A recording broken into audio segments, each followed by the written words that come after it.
한반도에 전쟁이 일어날까요? 이 질문에 여러분은 어떻게 답하시겠습니까? 불과 몇 개월 전까지만 해도 우리는 평화로운 일상을 당연하게 여겼습니다. 하지만 러시아의 우크라이나 침공, 하마스와 이스라엘의 전쟁을 보면서 전쟁이 결코 먼 나라 얘기가 아니라는 것을 깨달았죠. 더욱이 우리는 여전히 휴전 상태입니다. 70년이 넘었지만 말입니다. 미중 패권 경쟁의 한복판에서 한반도는 언제든 불이 붙을 수 있는 화약고라고 불립니다. 그런데 정말 그럴까요? 우리가 생각하는 것만큼 위험한 걸까요? 아니면 우리가 놓치고 있는 다른 관점이 있을까요? 오늘 소개할 책은 서울대 국제대학원 신성호 교수의 한반도 평화의 지정학입니다. 20년간 한반도 안보를 연구해온 전문가가 우리의 이런 궁금증에 명확한 답을 제시합니다. 여러분은 김정은을 어떤 인물로 보시나요? 미친 독재자, 예측 불가능한 위험인물. 하지만 이 책에서는 놀랍게도 김정은을 합리적 행위자로 봅니다. 무슨 말인지 궁금하지 않으세요? 국제정치학의 대가 케네스 왈츠는 이렇게 말했습니다. 핵무기를 가진 지도자는 절대 자살 공격을 하지 않는다. 왜냐하면 핵무기는 최후의 보복수단이기 때문입니다. 자신의 생존을 가장 중요시하는 독재자가 자살 공격을 할 이유가 없다는 거죠. 그렇다면 북한의 핵개발은 어떻게 봐야 할까요? 단순한 위험용일까요? 아니면 다른 목적이 있을까요? 이 책은 투키디데스부터 클라우제비츠, 칸트까지 전쟁론의 고전들을 통해 한반도 상황을 분석합니다. 투키디데스는 2500년 전에 이미 말했죠.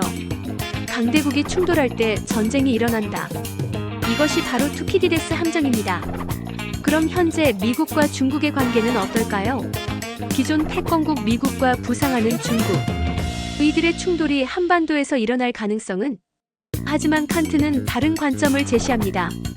민주주의 국가들끼리는 전쟁을 하지 않는다.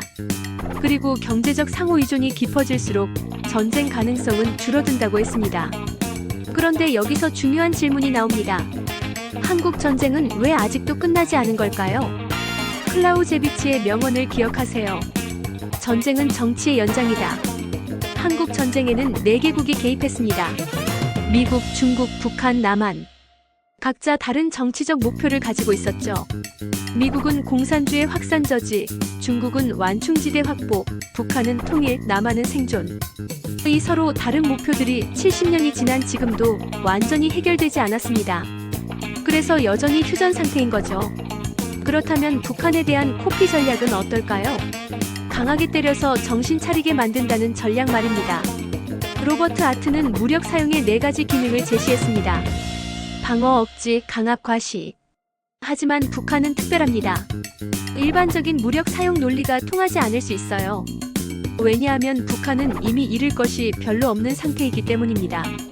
그럼 가장 중요한 질문으로 넘어가죠. 북한이 정말 핵전쟁을 일으킬까요?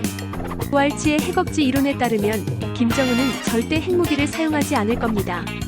왜냐하면 그 순간 자신의 체제가 완전히 파괴되기 때문입니다. 하지만 스탠퍼드 대학의 스콧 세이건은 반박합니다. 핵무기를 가진 국가가 많아질수록 실수나 오판으로 인한 핵 사용 가능성이 높아진다. 존 뮬러는 또 다른 관점을 제시합니다. 우리가 핵무기 위협을 과장하고 있는 것은 아닐까? 그럼 실제로는 어떨까요?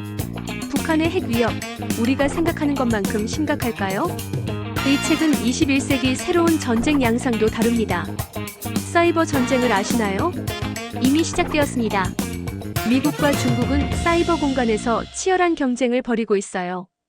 우주전쟁은 어떨까요? 중국이 미국보다 먼저 우주사령부를 창설했다는 사실 알고 계셨나요? 2015년에 전략지원군이라는 이름으로 말입니다. 그리고 가장 무서운 건 인공지능 무기입니다.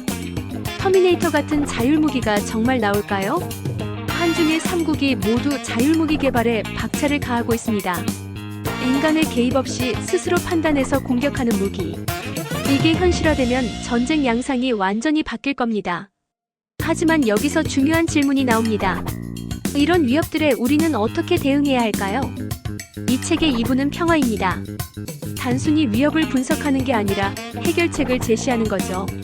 가장 논쟁적인 질문부터 시작해보죠. 한국의 핵무장 필요할까요? 저자는 명확히 반대합니다. 가지 이유를 듭니다. 첫째, 북한 핵을 인정하는 셈이 되어 비핵화 정책과 모순됩니다. 둘째, 동북아 핵 도미노를 촉발할 수 있어요. 일본, 대만까지 핵을 개발한다면? 셋째, 국제사회 제재로 경제대국 한국에게는 치명적입니다. 그럼 대안은 뭘까요? 한미동맹의 강화입니다. 하지만 한미동맹이 영원할까요? 글렌 스나이더의 동맹 이론을 보면 동맹은 상황에 따라 변합니다. 공통의 위협이 사라지면 동맹도 약해지죠. 그렇다면 우리는 어떤 전략을 가져야 할까요? 이 책에서 가장 충격적인 부분은 인구 절벽과 국방의 관계입니다. 한국의 출산율이 0.78명입니다. 세계 최저죠. 이게 국방에 어떤 영향을 미칠까요? 군 복무 인원 감소, 국방비 증가, 군 구조 개편 등 모든 게 바뀌어야 합니다. 하지만 저자는 이것을 위기가 아닌 기회로 봅니다. 군사혁신의 기회라는 거죠. 새로운 기술을 활용해 기존 군사 역량을 혁신하는 것. 이게 바로 한국군의 미래입니다. 그럼 저자가 정말 하고 싶은 말은 뭘까요? 안보 문제는 일상의 문제다. 우리가 안보를 정치적이고 이념적인 문제로만 봐서는 안 된다는 겁니다. 과학적이고 객관적인 접근이 필요해요. 북한을 무조건 적대시하거나 두려워하기보다는 합리적 행위자로 이해하고 대응해야 합니다. 그리고 미래의 새로운 위협에 선제적으로 대응해야 해요. 사이버, 우주, 인공지능 등 21세기 안보 환경에 맞는 새로운 전략이 필요합니다.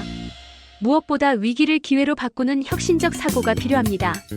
한반도 평화의 지정학. 출간일 2025년 2월 25일. 출판사 21세기 북스.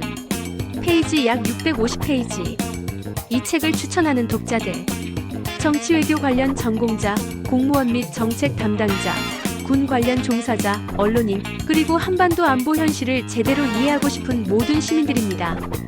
감정적 진영 논리를 넘어 과학적이고 객관적인 안보 담론을 원한다면 이 책을 꼭 읽어보시기 바랍니다.